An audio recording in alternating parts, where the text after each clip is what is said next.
दोस्तों नमस्कार, जय धन्वंतरी। आज हम लोग एक नए वीडियो में फिर से मुलाकात कर रहे हैं और आज का टॉपिक बहुत सेंसिटिव है। नेटवर्क मार्केटिंग अगर आप लोग कर रहे हैं, किसी भी कंपनी में आप जुड़े हुए हैं, तो ये रूल्स आपको पता होना चाहिए, इन नियमों पर हमको चलना चाहिए और इन बातों का अगर हम ध्यान रखेंगे तो जो टीम मैंने बनाई है, इतनी मेहनत से मैंने टीम डेवलप की है, उन टीम में लोग बने रहेंगे और हमारा साथ छोड़ के कभी नहीं जाएंगे। तो कुछ गिने चुने रूल्स हैं, इनको हम रूल्स कह लें या जो है इम्पोर्टेंट कीज कह लें, नियम कह लें, जो भी हम आप इनको नाम देना चाहें हम दे सकते हैं। तो कुछ बिंदु हैं, 8-10 पॉइंट्स हैं जिस पे हम चर्चा करेंगे, जो हमारे नेटवर्क मार्केटिंग इंडस्ट्री में हर एक बंदे को फॉलो करना चाहिए। और अगर उसने इस नियम को फॉलो किया तो मेरा ये अपना मानना है कि उसकी टीम में जितने भी लीडर्स आए हुए हैं वो कभी छोड़ के उसको नहीं जाएंगे और उनके साथ जो बिजनेस की रिलेशनशिप है वो बिल्कुल नीट एंड क्लीन बनी रहेगी। कभी उसमें खटास नहीं आएगी, कभी उसमें कोई निगेटिव पहलू नहीं आएगा और अगर आएगा भी तो उनको अच्छे से आप हैंडल कर पाएंगे। तो इसमें सबसे पहला पॉइंट है जो आज का इस वीडियो का है, वो है कि लोगों के पैसों के साथ कभी खिलवाड़ न करें। नेटवर्क मार्केटिंग इंडस्ट्री में जो भी लोग आते हैं उनके पैसों की अहमियत को समझें। आप ये समझ लीजिए जैसे आपने किसी को जुड़ने के लिए पैसा दिया है और वो आदमी आपकी ज्वाइनिंग को रोक करके पैसा कहीं अन्यत्र इन्वेस्ट कर दे और आप इंतजार में हो कि मैंने पैसा आज दिया है, आज 1 तारीख है, वो धीरे धीरे 1 बीता, 2 बीता, 3 बीता, 4 बीता, ऐसे करते करते 10 दिन बीत गया। आप तो परेशान हो कि यार मैंने 1 तारीख को पैसा दिया था, 10 तारीख हो गया, इसने कोई रिस्पॉन्स नहीं दिया और अगला आदमी जो है उस पैसे का दुरुपयोग कर रहा है। तो इस सिचुएशन में क्या होता है कि कहीं ना कहीं जो आदमी हमको पैसा दे रखा है उसके मन में निगेटिव बात आ जाती है और वो हमारे प्रति, हमारी कंपनी के प्रति, इस बिजनेस के प्रति इतनी तरह इस तरह से निगेटिव हो जाता है कि बीच में वो आपका साथ छोड़ सकता है। तो कभी भी किसी भी आदमी के पैसे के साथ खिलवाड़ न करें, उसके पैसे को बिल्कुल एक रिस्पॉन्सिबिलिटी के साथ लें, उस पैसे को रिस्पॉन्सिबिलिटी समझ करके हैंडल करें और जिस काम के लिए जो पैसा मिला हुआ है उसी काम के लिए उसको इस्तेमाल करें। और नेक्स्ट पॉइंट है साथी, जो भी लोग हमारे साथ बिजनेस में आते हैं उनके साथ भी और जो लोग नहीं आए हैं उनके साथ भी हमको एक ऐसा व्यवहार करना है कि कभी भी उनके ईगो को हम जो है हर्ट ना करें, उनके अहम को चोट ना पहुंचावें। क्योंकि आप अपने आप को रख के देखिए, आप जिस बिजनेस में हैं आप उस बिजनेस के इतर होके सोचिए, उससे अलग होके सोचिए कि कहीं भी अगर आदमी आपके मन की बात नहीं करता है या आपके मन के खिलाफ बात करता है तो आपको अच्छा नहीं लगता है, या ऐसे कोई बात करता है जिसमें आपकी औकात देखने वाली बात आती है तो भी आपको अच्छा नहीं लगता है। तो ये जो बिजनेस है इसमें निगेटिविटी बहुत ज़्यादा है ना, तोड़ मरोड़ बहुत ज़्यादा है, चिक चिक बहुत ज़्यादा है, खिच खिच बहुत ज़्यादा है ना। तो ऐसी सिचुएशन में ये बहुत आम बात होती है, लोगों के साथ तू मैं हो जाना, वाद विवाद हो जाना और औकात देखने तक की नौबत आ जाती है। तो नेटवर्क मार्केटिंग बिजनेस में हमें किसी को नीचा नहीं दिखाना है, हम बहुत ज़्यादा जानकार हैं ये भी नहीं उसको एहसास होना चाहिए। हमको हमारे पास पैसा बहुत ज़्यादा है इसका भी हमें अपनी औकात के रूप में नहीं दिखाना कि हमारे पास बहुत ज़्यादा पैसा है। मतलब शो ऑफ करने वाला बिजनेस तो है लेकिन किसी के ईगो को हर्ट नहीं करना है। हमें बैलेंस्ड रिलेशनशिप बना के रखनी है, चाहे डिस्ट्रीब्यूटर हो चाहे हमारा अपलाइन हो, किसी के साथ हमें ऐसा कोई काम नहीं करना है, ऐसा कोई व्यवहार नहीं लेके आना है कि उसके ईगो को चोट पहुंचे। और यही हाल हमारे उन प्रॉस्पेक्ट्स के लिए भी लागू होता है जो हमारे साथ बिजनेस में आए हुए हैं या आने वाले हैं या नहीं आए हुए हैं, उनके ऊपर भी यही नियम लागू होता है। उनके साथ भी प्लान करते समय, प्लान शो करते समय, सेल्स को क्लोज करते समय, रीपर्चेज वगैरह के लेन देन के संबंध में जो भी चीज़ें होती हैं उसमें कहीं भी ऐसी चीज़ ना एहसास हो कि हाँ हम उनको नीचा दिखाने का प्रयास कर रहे हैं। तो साथियों नेक्स्ट पॉइंट, अपलाइन और डाउनलाइन के बीच में कोई उधारी खाता नहीं होना चाहिए।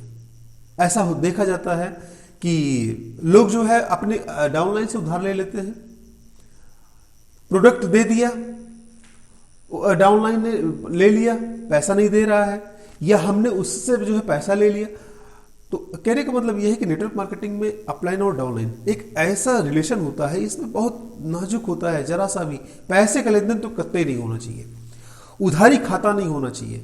ऐसा नहीं है कि हाँ हमने डाउनलाइन से पैसा ले लिया तो उसको वापस ही नहीं कर रहे हैं, या फिर हमने अपलाइन से पैसा ले लिया हम उसको नहीं दे रहे हैं। तो ये जो सिचुएशन आती है इससे भी बिजनेस खराब हो जाता है। और यकीन मानिए इन सब चीज़ों, ये छोटी छोटी चीज़ें हैं, लेकिन इन छोटी चीज़ों में ही हमारे बिजनेस को चौपट करने की पूरी ताकत होती है। जैसे एक छोटे से छेद में इतनी ताकत होती है कि बड़े से बड़े जहाज को डुबोने की क्षमता रखता है। तो साथियों, ये मैंने तीसरा पॉइंट बताया। नेक्स्ट पॉइंट है, नेटवर्क मार्केटिंग बिजनेस में हमारे एसोसिएट्स जो होते हैं, हमारे साथी जो होते हैं, महिला भी हो सकते हैं, पुरुष भी हो सकते हैं, वो किसी के पति हो सकते हैं, या लेडीज है तो किसी की पत्नी हो सकती है, या किसी के घर की कोई लेडीज हो सकती है, या कोई भी एनीबडी। मैं बात कर रहा हूँ मेल फीमेल की। उनके साथ जो मेरा रिलेशनशिप है, मेरा जो बिहेवियर है वो बहुत ही बैलेंस्ड होना चाहिए। कहने का मतलब ये है कि जो भी रिलेशन है हमारे, वो एक लिमिट के अंदर होने चाहिए, लिमिट को क्रॉस करने की कोशिश नहीं करनी चाहिए। अगर हम ऐसा करते हैं तो डेफिनेटली हमें इसका खामियाजा भुगतने के लिए भी तैयार रहना पड़ेगा। और ऐसा देखा जाता है कि तमाम तरह की निगेटिव बातें फील्ड में फैली हुई हैं, आप उनको देख करके सीख सकते हैं कि मुझे अपने टीम के साथ, अपने टीम के मेंबर के साथ किस तरह का रिलेशनशिप कायम रखना है। और नेक्स्ट पॉइंट है, किसी भी टॉपिक पर किसी की भी आलोचना या शिकायत ना करें। मैं कंपनी से शुरू कर रहा हूं, कंपनी से लेकर के और डाउनलाइन के प्रॉस्पेक्ट तक जितनी भी कड़ी है इसमें, कंपनी हो गया, कंपनी की मैनेजमेंट हो गई, कंपनी का प्रोडक्ट हो गया, कंपनी की प्रोफाइल हो गई, कंपनी का प्लान हो गया, कंपनी का प्रोडक्ट की रेट वगैरह है, पीबी है, बीबी है, उन सब पे, प्लस अपलाइन पे, प्लस अपनी डाउनलाइन पे, प्लस डाउनलाइन की डाउनलाइन पे, प्लस प्रॉस्पेक्ट पे, किसी भी चीज में कहीं भी किसी भी तरह की आलोचना नहीं करना है। क्रॉस लाइन के बारे में, क्रॉस लाइन से नाजायज हम ऐसा नहीं कि हाँ अपनी टीम के सामने बैठे हुए हैं तो हम क्रॉस लाइन की बुराई ही कर रहे हैं, ये भी नहीं होना चाहिए। कहने का मतलब ये है कि हम जो भी चीज़ें कर रहे हैं हमको लोग फॉलो करते हैं। आपको नहीं एहसास होगा, आप सुबह उठते हैं और शाम तक जितनी भी एक्टिविटी करते हैं ना, वो सब चीज़ें देखी जाती हैं, वॉच की जाती हैं। तो ऐसी सिचुएशन में क्या होता है कि लोग आपकी नकल कर रहे होते हैं। आपकी खासकर नेटवर्क मार्केटिंग ये बिजनेस ऐसा है, इसमें तो लोग नकल ही करते हैं, इसमें तो लोग डुप्लीकेशन करते हैं। आप जो करते हो उसी का लोग कॉपी करते हैं। तो यहाँ पे हम किसी की भी आलोचना करने से बचें, ये हमारी टीम के लिए, हमारे बिजनेस के लिए, हमारे फ्यूचर के लिए बहुत अच्छा होगा। नेक्स्ट पॉइंट है साथियों, बहुत ही खास पॉइंट है और इस पॉइंट पे बहुत गंभीरता से आपको ध्यान देना है कि अपनी डाउनलाइन के सामने कभी भी अपने अपलाइन का या अपने कंपनी के मैनेजमेंट का या अपनी कंपनी का कोई भी वीक पॉइंट या कोई भी शिकायत हो या कोई बुराई नहीं करना है। अगर हम ऐसा करते हैं तो जाने अनजाने में हम अपने ही पैर में कुल्हाड़ी मारने का काम कर रहे हैं। और इन हरकतों से आपको तो इसका इमीडिएट रिस्पॉन्स, इमीडिएट रिएक्शन नहीं पता चलेगा, लेकिन धीरे धीरे ये एक है ना, कान में जहर घोलने जैसा होता है। जो हमारी डाउनलाइन होती है वो हमारी बातों को सुन रही होती है, हमको वॉच कर रही होती है, और कहीं ना कहीं उसके मन में ऐसी हीन भावना पैदा हो जाती है कंपनी को, मैनेजमेंट को लेकर के, कंपनी के प्रोडक्ट को लेकर के, कंपनी की पूरे सिस्टम को लेकर के, और आपकी अपलाइन को भी लेकर के। इसलिए बेहतर ये है कि ये चूंकि ये बिजनेस एक ऐसा बिजनेस है इसमें लोगों को जोड़ने का बिजनेस है, लेकिन जोड़ कर रखने का भी बिजनेस है ना। पैसा कमाने का भी बिजनेस है, लेकिन लोगों को पैसा कमाने का भी बिजनेस है। तो इसलिए कभी भी कंपनी के मैनेजमेंट का और अपने अपलाइन की बुराई अपने डाउनलाइन के सामने कभी ना करें, इनसे बचने का प्रयास करें। नेक्स्ट टॉपिक है, चूंकि हम काम कर रहे हैं नेटवर्क मार्केटिंग में, तो ऐसी बहुत सारी टीमें भी काम कर रही होंगी हमारे आसपास, हमारे आस पड़ोस में, और हो सकता है कि कोई बहुत क्लोज मित्र हो, आपको बाद में पता चला कि ये किसी और के साथ जुड़ा हुआ है, क्रॉस लाइन है आपका। तो क्रॉस लाइन से बिना कारण बात मत करें। इसका खामियाजा आपको भुगतना पड़ सकता है। अगर आप क्रॉस लाइन से नाजायज चिपके हुए हैं तो आपकी डाउनलाइन भी आपके जैसा ही काम करेगी। और क्रॉस लाइन से क्या मतलब है बात करने का? उससे आपके बिजनेस में ग्रोथ नहीं होनी है, उसके बात करने से आपको मोटिवेशन नहीं मिलना है। अगर मोटिवेशन मिल भी गया, बिना कारण तो किसी से आदमी बात भी नहीं करता है, तो बिना कारण आप किसी भी क्रॉस लाइन से बात क्यों करेंगे? तो मैं ये जानता हूं कि जो भी टाइम आप उधर दे रहे हैं बात करने से, उससे बेहतर यह है कि आप अपने अपलाइन से बात करिए और जितने टाइम बच रहा है अपनी डाउनलाइन से बात करिए। यही हमारी सेहत के लिए, हमारे बिजनेस के लिए अच्छा होगा। ये इस तरह की हैबिट हमको डालनी पड़ेगी। तो बिना कारण क्रॉस लाइन से बात ना करें। मैं तो कहूंगा कि क्रॉस लाइन से बात करने से थोड़ा सा बचें। नेक्स्ट पॉइंट है, अपलाइन और डाउनलाइन के बीच में लगातार संपर्क होना चाहिए। कभी कभी क्या होता है कि काम की व्यस्तता के कारण या फिर कहीं हम प्रॉस्पेक्टिंग अपने बारे में सोच रहे हैं और प्रॉस्पेक्टिंग हम कर रहे हैं, तो इतने ज़्यादा उसमें बिजी हो जाते हैं कि पता लगा हम डाउनलाइन से बात ही नहीं कर पा रहे। तो हमारी डाउनलाइन के बीच में हमारा संपर्क लगातार बने रहना चाहिए और हमारी टीम में क्या चीज़ें हो रही हैं इसका मुझे पूरा का पूरा नॉलेज रखना पड़ेगा। और ये अगर आप हमारी हैबिट में है तो यकीन मानिए आपकी बिजनेस में जो भी चीज़ें हो रही हैं उनसे आप अपडेट रहेंगे और कहीं भी कोई भी चीज़ हो रही है तो उसके लिए आप इमीडिएट एक्शन भी उठा सकते हैं, उससे आपको फायदा मिलेगा। तो ये बहुत ही महत्वपूर्ण पॉइंट है। नेक्स्ट पॉइंट है, कभी भी एक मैनेजर के तरीके से या बॉस के तरीके से या मालिक की हैसियत से अपनी टीम के ऊपर रौब न दिखाएं, क्योंकि हम सभी लोग इस बिजनेस में एज ए एसोसिएट आए हुए हैं। हमारे सहयोगी हमारे डाउनलाइंस होते हैं, ना कि हमारे कर्मचारी होते हैं। लेकिन हमारे बिजनेस में कभी कभी कुछ लोग ऐसे होते हैं, कुछ सीनियर्स ऐसे होते हैं, वो अपनी डाउनलाइन पर लाइक के बॉस रौब भी झाड़ते हैं, अपने आप को प्रमोशन भी दिलवाना चाहते हैं और उनके ऊपर वो तमाम तरह की बंदिशें भी लगाना चाहते हैं कि ऐसा मत करो, ऐसा मत करो, ये मत करो, वो मत करो। इतने तरह के रूल्स और रेगुलेशंस वो बना डालते हैं कि डाउनलाइन को लगता है कि यार मैं बिजनेस नहीं करने आया हूं, मैं एक नौकरी कर रहा हूं, और वो अपने आप को फंसा हुआ पाते हैं। तो ऐसी कोई फीलिंग उनके अंदर ना डेवलप हो पाए, इसके लिए बेहतर ये होगा कि आप अपनी टीम में सभी लोगों के साथ मिल करके एक एसोसिएट के तरीके से काम करिए। सभी लोग पार्टनर के तरीके से, जैसे होता है आपस में, कोई छोटा बड़ा नहीं होता है। मैं कहूँगा कि प्रोटोकॉल तो नहीं भूलना चाहिए सबको, डिसिप्लिन में रहना है, अनुशासन नहीं खत्म करना है, लेकिन ये भी ध्यान रखना है कि कभी भी हमारी जो एक्टिविटी है लाइक ए बॉस नहीं होनी चाहिए। ठीक है ना? इसका निगेटिव असर हो सकता है हमारी टीम के ऊपर, और हो सकता है नहीं, होगा 100%।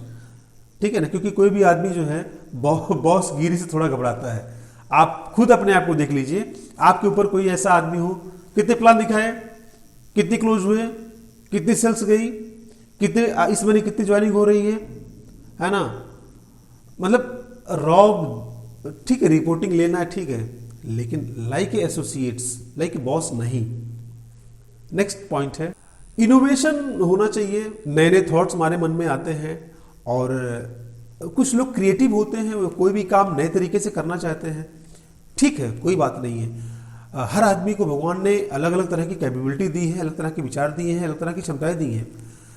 तो जैसे हम किसी कंपनी में आते हैं, काम कर रहे हैं, तो हम सोचते हैं कि यार ये जो काम है ना, इसको ऐसे किया जाएगा तो ज़्यादा फायदा होगा, ज़्यादा जल्दी लोग आएंगे हमारे साथ, ज़्यादा सेल्स निकलेगी।